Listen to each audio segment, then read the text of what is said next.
자, 국회가 오늘 이상민 장관에 대한 탄핵 소추 의결서를 헌재에 제출을 했습니다. 이제 헌재 심리가 곧바로 시작이 된 거죠? 네, 이제 앞으로 최장 법적으로는 180일 안에 네. 선고를 하게 되어 있는데요. 제가 알기로는 헌법재판소가 이 탄핵 심판과 관련돼서 박근혜 전 대통령에 대한 탄핵 심판을 제외하면 180일이라는 시기를 맞춘 적은 없습니다. 다 훌쩍 넘었었거든요. 저는 그래서 아마 이 6개월 내에 결과가 나올 거라고 생각하지는 않고 그 이상의 아마 시간 동안 이상민 장관의 직무가 정지될 테고요. 당연히 행안부의 업무가 상당 부분 차질을 빚지 않을까라는 생각이 듭니다. 근데 노무현 전 대통령 때는 60여일 만에 나왔고요. 박근혜 전 대통령 경우에는 90여일 만에 나왔었거든요. 그러니까 제가 알기로는 이제 박근혜 전 대통령이 그랬고요.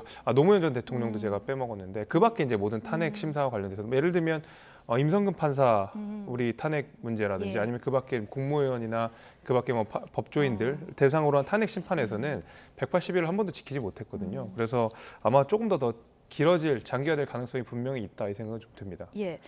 자, 검사 역할하는 김도 법사위원장의 역할을 어디까지 할까 이 관심이었었는데 이게 법률적으로 내가 주어진 지위다. 그러니까 뭐 이제 할 일은 하겠다 이런 의미일 수도 있는데 어쨌든 가장 먼저 얘기한 게 공백을 최소화해야 된다. 그래서 헌재에 조금 빨리 결정을 내려달라는 것을 주문을 했는데 어떻게 보셨습니까? 일단 김도 법사위원장을 포함해서 국민의힘의 좀 주요 당직자분들은 이거 무조건 기각이다. 이렇게 보시는 것 같아요. 네. 그러니까 저거 자체가 법률 위반이 될 수 없고, 그러니까 성실 의무 뭐 이를테면 공무원의 뭐 성실 의무라든지 이런 거를 위반한 것 자체를 법 위반으로 보기가 어렵다라는 시각들을 가지고 계세요. 그러니까 그럴 거면은 빨리빨리 해가지고 공백을 최소화하자 뭐 이런 건 것 같습니다. 그리고 또 하나는 이제 법사위원장으로서 어쨌든 기능적인 역할을 해야 되잖아요. 네. 무조건 이거는 문제가 있어 민주당이 이런 거 하는 건 문제야라고 또 할 수만은 없는 거예요. 그러니까 오히려 그냥 빨리빨리 자기는 최소한의 역할은 하고 있다라는 걸 좀 메시지를 보여줄 필요도 있는 것 같습니다. 바로 헌재 제출하고 그랬죠. 예, 그랬죠. 그러니까 이제 법사위원장이 할 수 있는 게 이제 헌재 제출하는 거, 그리고 이제 소추 그 결정문을 낭독하는 거, 그리고 이제 소위 말해서 이제 신문하는 거, 그러니까 검사가 피의자 신문하듯이 이제 탄핵 대상자를 신문하는 건데. 아마 신문하는 것 같은 경우에는 본인이 안 할 가능성도 좀 커 보여요. 왜냐하면 거기에서 너무 또 물렁물렁하게 하면은 감싸는 거 아니냐 또 이런 욕을 먹을 수 있고 또 반대로 역풍이 좀 불 가능성도 있기 때문에 대리인을 세울 가능성이 상당히 높아 보이는데 나머지 같은 경우에는 빨리빨리 좀 조속히 처리를 하려는 것 같습니다. 예. 행안부의 공백 우려 대통령실에서도 나왔는데 당초에 이제 검찰 출신의 차관으로 교체해서 이걸 이끌어가겠다 이런 얘기가 나왔다가 어제 대통령실에서 선을 긋지 않았습니까?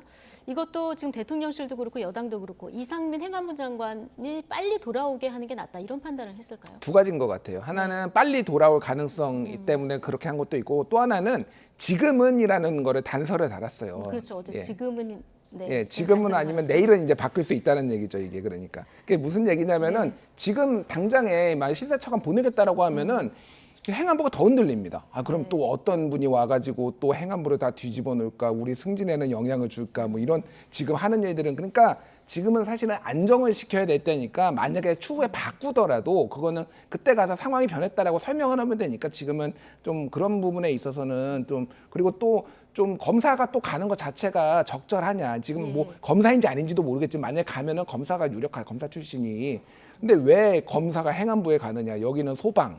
경찰, 지방자치인데 뭐 이런 것들이 또 안 맞는다라는 지적도 있어서 여러모로 조금 몸을 낮췄다가 필요하면은 아주 긴급하게 치고 나가지 않을까 좀 그렇게 너무 지연된다던가 할 때 좀 지켜보도록 하고 어쨌든 여야는 어제 이어서 오늘 날선 비판을 서로 이어갔었는데요.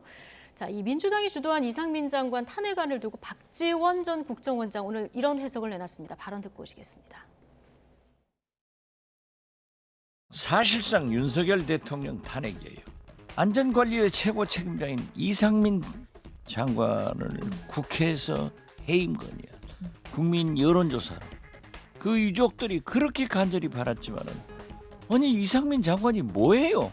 그렇게 보물단지처럼 지키기 때문에 야3당이 탄핵을 한 거예요. 이 뻔뻔함의 극치가 장관과 대통령이 공존해가지고 이 꼴이 된 거예요. 사실상 윤석열 대통령의 탄핵이다. 윤 대통령을 직접 겨냥하는 발언인데요. 국민의힘에서는 바로 대선 불복이냐 이런 비판이 나왔어요. 그러니까 박지원 전 원장이 하시는 딱 말씀이 이번 탄핵의 목적이 어디에 있느냐를 전 분명히 두었다고 생각합니다. 그러니까 이상민 장관의 탄핵이 곧바로 윤석열 대통령에 대한 탄핵은 아니죠. 다만 이상민 장관의 탄핵을 통해서 윤석열 정부가 탄핵당한 효과가 될 만큼 그 업무를 정지시키고 발목을 잡겠다라는 목적이 저는 박지원 원장의 입에서 드러났다고 생각이 되는데, 사실은 이번 모든 대부분의 법률 전문가들이 진단하듯이 헌법재판소에서 이 탄핵소추안이 인용될 가능성은 거의 없다라는 것이거든요. 왜냐하면 헌법재판소의 탄핵 심판은 철저하게 법률적인 이슈를 다투게 되는 것이지 정치적인 책임을 묻는, 그걸 따져 묻고 거기에 대한 처벌을 하거나 그것 때문에 인용을 하는 것은 아니거든요. 그렇다고 했을 때 지금 우리가 국정조사, 경찰 조사를 통해서 법률적인 책임을 묻기 어렵다라는 게 사실 지금 나온 결론 아니겠습니까? 그렇기 때문에 헌법재판소도 이 탄핵을 인용할 가능성이 거의 없다라고 봤음에도 불구하고 민주당이 이상민 장관에 대한 탄핵 소추안을 가결시킨 것은 앞으로 있을 한 180일 이상의 기간 동안 행정안전부 장관의 업무를 못하게 하겠다. 그를 통해서 윤석열 정부가 추진하고자 하는 국정 과제들도 못하게 하겠다는 목적이 저는 박지원 전 원장의 입에서 고스란히 드러났다고 생각합니다. 예, 어떻게 해석하십니까? 박 전 원장이 최근에 좀 입이 세졌어요. 원래 좀 이게 시원시원하긴 했는데 세졌다라는 거는 이제 입당한 이후로 세졌습니다. 그렇죠. 예, 그리고 이재명 대표의 입당 전후의 발언에 전후의 강도가 좀 발언에 다르죠. 윤석열 대통령의 정부에 대한 비판들이 세졌어요. 이거는 이제 당원들이 수박이다, 이재명 탄핵하고 본인이 비대위원장 하려고 하냐 엄청 공격받았거든요. 그러니까 이제 그런 당원들을 좀 의식한 것도 있고 뭐 차기 공천도 의식한 거 있는데 이제 윤석열 대통령을 탄핵했다라는 거는 정치적 좀 과장이죠, 사실은. 네. 과장인 것 같은데 이거에 대해서 윤석열 정부의 책임을 묻는 거는 맞죠. 어쨌든 정치적 책임을 지지 않으려고 하니 이런 탄핵 절차를 통해서 정치적인 책임을 묻겠다라는 거고, 그게 이제 헌재에서 어떻게 인용이 될지 기각이 될지는 봐야 되는 건데, 그냥 이 프로세스 자체를 민주당에서는 이거를 일단 법률적으로도 인용될 가능성이 있다라고 보지만 이 프로세스 전체를 그냥 어떤 책임을 묻는 과정으로 보는 것 같아요. 근데 이거를 이제 대선 불복으로 볼 것이냐, 저는 좀 그걸 많이 나갔다고 봅니다. 그거는 진단이다. 예. 이재명 방탄이라는 얘기하고 똑같은 것 같아요. 뭐만 있으면 이재명 방탄이다, 뭐만 있으면 대선 불복이다 하는데 그 정도는 아니다. 예. 네. 근데 민주당 지금 이상민 탄핵소추안 통과를 시켰고 이제 김건희 특검 공식화할 분위기입니다. 내일 권오수 도이치모터스 전 회장의 주가 조작 1심 판결이 내려지는데 이게 좀 계기가 될까요? 권오수 회장뿐만이 아니라 관련된 사람들이 여러 명의 재판을 받고 있거든요. 저는 매우 높은 확률로 김건희 특검이 갈 가능성이 높다라는 건데, 여론조사를 보면은 60%를 훌쩍 뛰어넘어요. 여러 여론조사가 있거든요. 예. 지금 최근에 SBS가 한 것도 있고 그런데 많이 높습니다. 이게 그 이상민 장관 탄핵하고는 비교가 안 돼요. 이상민 장관 탄핵 같은 경우에는 최근에 SBS 넥스트 리서치 조사에 따르면은 48%가 탄핵하면 안 된다였고 40%가 탄핵해야 된다라고 해서 오히려 그럼에도 불구하고 민주당이 했는데, 김건희 특검 같은 경우에는 거의 대통령 지지율하고 그 긍정 평가하고 비슷하게 나와요. 그 정도로 여론이 지금 안 좋다라는 거고, 검찰의 선택적 수사에 대해서 사람들이 상당히 좀 분노하고 있다라는 거예요. 그래서 아마 이게 내일 정의당이 의원총회도 하거든요. 요거 보고서. 그래서 어떻게 할지 결정이 되면은, 지금 이번에 탄핵 과정에서의 이제 3당 연대가 있었잖아요. 그렇죠. 179명이 이제 찬성을 했잖아요. 재석이 293이었으니까 7명이 빠진 상황이니까 180석을 채울 수 있다라고 지금 보는 거예요, 만약에. 그러니까요. 예. 방식이 법사위를 패싱하고 본회의에 패스트트랙을 태우는 이 방법을 추진해서 2월에 이제 처리하겠다 이런 방침인데, 말씀하신 대로 그러면 5분의 3, 180 그 표를 얻어야 되거든요. 이게 어제 이상민 탄핵안 할 때 179명이 찬성을 눌렀기 때문에 민주당은 여기에 좀 기대를 걸고 있는 것 같아요. 예, 지금 법사위를 통해서 특검법을 발의하기에는 뭐 김도우 위원장이 맡고 있는 것도 있고, 그 안에서 이제 스윙보터 역할을 하고 있는 조정은 의원이 이에 대해서 찬성하지 않을 가능성이 높기 때문에 사실 저런 방식을 쓴 거라고 저는 생각이 되는데요. 그럼에도 불구하고 저는 민주당이 왜 지금 이제야 특검하는지 오히려 제가 되묻고 싶습니다. 그러니까 김건희 여사에 대한 특검을 해야 된다라는 것은 민주당 내에서 이상민 장관 탄핵 여부와는 상관없이 예. 다 거의 다 대부분 동의했다라고 하는 것이거든요. 그 의석수가 지금보다 더 과거보다 많아지거나 적어진 것이 아니지 않습니까? 똑같은 수로 계속 민주당의 의석수가 있었고 당시에도 특검법 얘기가 계속 나왔었고 이미 그 특검 얘기는 지난해로 돌아가서 대선 전국에서도 이미 계속 나왔던 얘기인데 사실 차일피일 미루다가 이제야 특검을 다시 꺼낸다고 하는 것은 결국 정치적 목적이 있다라는 것으로 저는 해석할 수밖에 없다고 네, 생각이 그 듭니다. 정치적 목적은 어떻게 해석하십니까? 결국 저는 이재명 아까 방탄이라고 하셨는데 저는 그거라고 생각합니다. 왜냐하면 특검법을 해야 된다는 여론조사가 최근에 나온 여론조사가 아니에요. 굉장히 오래된 여론조사예요. 그렇다 그러면 그때 했었어도 됐는데 왜 이제 와서 하느냐. 심지어 최근에 있었던 일련의 행동들을 민주당 행동들을 보게 되면 저는 더 확신이 든다고 생각이 되는 게 민주당은 169석이라는 굉장히 압도적인 의석수를 가졌음에도 불구하고 의회에서 무언가를 처리하기보다는 그냥 장외투쟁을 하는 방식으로 어떤 정치적 행보들을 이어갔습니다. 네. 그 이후에 이제 이상민 장관을 탄핵 그 소추안을 발의를 했는데 그 역시도 제가 아까 말씀드린 대로 인용될 가능성이 거의 없다라는 것입니다. 그렇다 그러면 이 두 가지는 결국에는 민주당이 의석수를 가지고 한 번쯤은 지지층을 달래야 될 힘자랑을 해야 된다. 이런 정치적 맥락 속에서 나온 것이고 저는 그 맥락으로 과거부터 지금까지 계속 특검 얘기가 있지만 지금은 우리가 지지층도 좀 달래야 된다. 안 그러면 우리가 169석까지 무능한 정당으로 빠져버릴 수 있다라는 두려움 때문이라도 이제 와서 특검법을 발의하려고 하는 것이 아닌가 생각이 듭니다. 왜 지금이냐 시점의 문제점을 지적해 주셨는데 어쨌든 민주당이 뭐 본회의 패스트트랙에 태워도 대통령이 거부권 행사하면 뭐 이거 소용 없는 거잖아요. 그렇죠. 그래서 진짜 야당의 노림수가 이 대통령 거부권이다. 자, 이런 분석도 있어요. 그러니까 이거 자체도 그냥 정치적으로 봐야 되기는 해요. 다만 이제 이거는 있습니다. 왜 지금에서 하느냐. 이재명 방탄이다 그렇게 말씀하시는데 사실 제가 굉장히 이 여당의 중량감 있는 정치인으로 천하람, 김재섭 두 분을 좋아하는데 이 이재명 방탄이라는 논리에 대해서 잘 이해가 안 돼요. 솔직히 막 다 말씀하시는 게. 왜냐하면은 이거를 한다고 해서 그러면 이재명이 뭐 수사가 중단되거나 구속이 안 되거나 예를 들면 그러니까 체포동의안을 뭐 부결하는 뭐 이런 거와 관련된 거라면 모르겠는데 이거는 어차피 이재명 수사는 계속 가는 거잖아요. 맞불 정도로는 얘기할 수 있는 맞불 겁니까? 정도로는 얘기를 할 수 있는데 왜 김건희 특검이 이제야 됐냐면은 사실은 그 고발이 들어왔는데 검찰에서 결론을 내야 되거든요. 무혐의다. 아니면 혐의가 있으니까 기소를 해야 된다. 그거를 지금 1년 이상 끌고 있어요. 1년 가까이. 1년이 넘었죠. 그러니까. 이거는 아주 비상식적인 거예요. 그러니까 지금 어떻게 해서는 공소시효를 넘겨보겠다라고 하니까 민주당도 참다가 이제 1심 선고들 나오니까 그럼 결론 나오면은 이 사람들 범죄 혐의가 있으니까 한다라는 거 아니야? 그러니까 이제 범죄 혐의가 있다라는 거 아니야라고 이제 하는 거예요. 그래서 이거는 시점으로는 그렇게 보면 될 것 같고 뭐 대통령께서 만약에 통과되더라도 뭐 거부권 행사하면은 그거에 대한 정치적 책임은 또 뭐 지셔야 되는 거죠. 그러니까. 예. 자, 내일 이 도이치모터스 주가 조작 1심 판결도 있고 내일도 이재명 대표가 대장동 의혹 관련해서 검찰에 또 나가는 이런 날인데 뭐 출석 때마다 혼자 가겠다 이 메시지 강조하고 있는데 내일도 뭐 지난번하고 비슷한 그 메시지를 내고 들어갈 거라고 예상하십니까? 네, 그럴 거라고 생각합니다. 저번에도 그랬고 저저번에도 그랬고 혼자 가겠다라는 얘기를 직접적으로 하거나 은연중에 하거나 뭐 돌려서 말씀하시거나 했는데 결국에는 다 왔죠. 그러니까 이재명 대표가 실제로 공천권을 행사할지 여부는 모르겠습니다만은 모를 때는 당연히 그 안전한 쪽으로 의원들이 선택을 할 겁니다.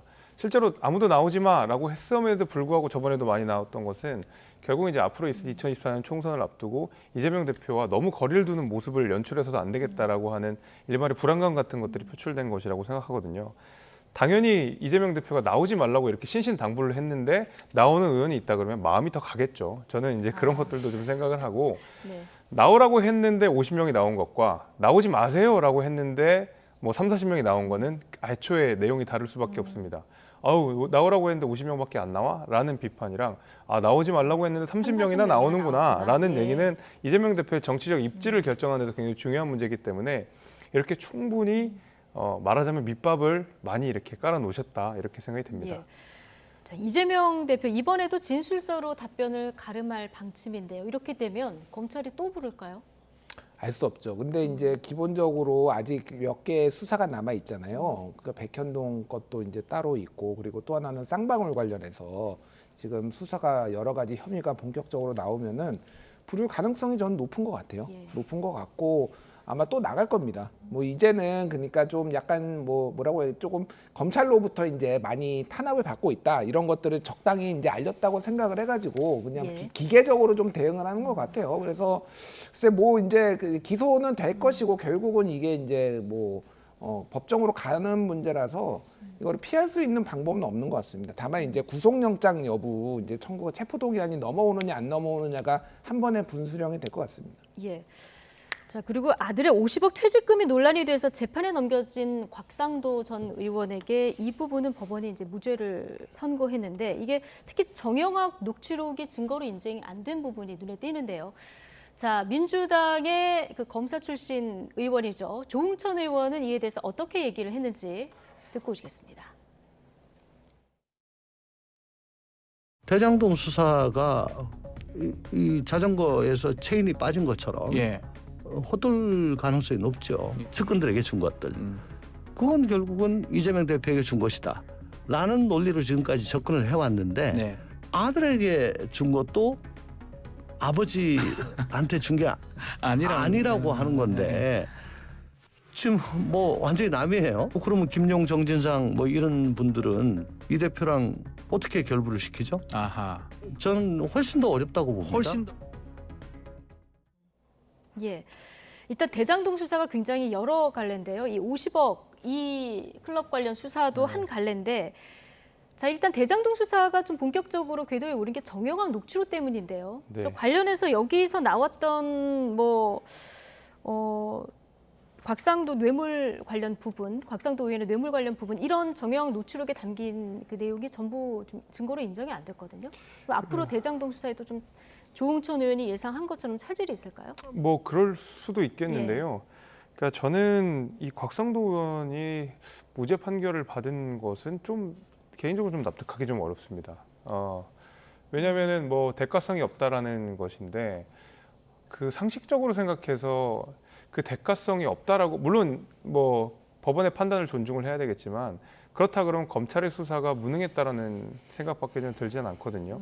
게다가 지금 검찰 수사의 형평성 문제가 끊임없이 지적되고 예. 있는 상황에서 곽상도 의원의 어떤 50억의 대가성을 밝히지 못했다라고 하는 것은 법원의 판결 여부를 저희가 논평하기 이전에 검찰이 그 충분한 대가성을 밝히지 못한 무능을 저는 조금 질타하고 싶고요. 이러면은 계속 이 검찰의 수사가 정쟁화될 수밖에 없다고 생각합니다. 조금 더 여기에 대해서는 신중하게 수사를 했었으면 어땠을까라는 좀 아쉬움은 분명히 남습니다. 예. 민주당에서는 당장 600만 원 장학금은 유죄고 50억 성과금은 무죄냐 이런 비판이 나왔는데요. 지금 어떻게 보셨습니까?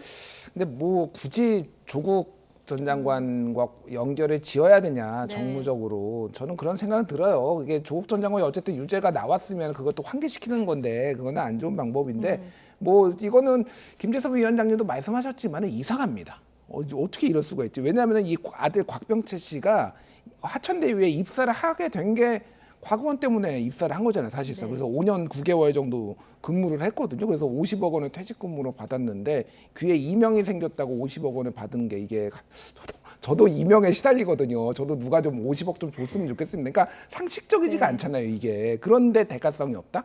독립된 아들이라서 별도에 출가해가지고 결혼을 해서 그거. 그럼 이제- 이건 예. 판결이 이상한 겁니까? 검찰이 수사를 제대로 못한 겁니까? 그럼 아무 일이 별 그 의혹이 없는 겁니까? 이게 그러니까 법원에서 뭐라고 얘기했냐면은 정영학 녹취록의 증거 능력을 완전 부정한 건 아니에요. 그래서 의심이 든다 계속 얘기를 합니다. 예. 그런데 이거를 입증하지 못했다. 대가성을 입증하지 못했다는 것도 여러 번 얘기를 해요. 예를 들면은 검찰에서 얘기를 한 게 곽상도 의원이 뭘 했냐라고 하면은 하나는 부동산 투기조사 특별위원회 이때 이제 이 활동을 했다라는 건데 네. 그래서 여기에서 뭘 했는지 이게 입증이 안 됐다라는 거 하나 또 하나는 하나은행이 컨소시엄에서 빠지려고 하는데 곽상도 의원이 가서 회유를 했다라는 그런 것들을 검찰이 얘기를 했거든요. 아, 예. 근데 증거가 없어요, 근데. 그러니까 이게 선택적 무능 아니냐 그러니까 무능하고 싶을 때는 무능하고 집요하고 싶을 땐 집요하고 지금 검찰의 검찰이 수사가 선택적 아니냐 예, 그렇게 이런 비판이 나오는 거다. 비판이 나오는 이유인 거죠. 그러니까. 예, 알겠습니다. 자, 오늘 두 분 말씀 여기까지 듣고요. 나이트 포커스 마치겠습니다. 김재석 국민의힘 도봉구 갑 당협위원장 그리고 김준일 뉴스톱 수석 에디터 두 분과 함께했습니다. 고맙습니다. 감사합니다.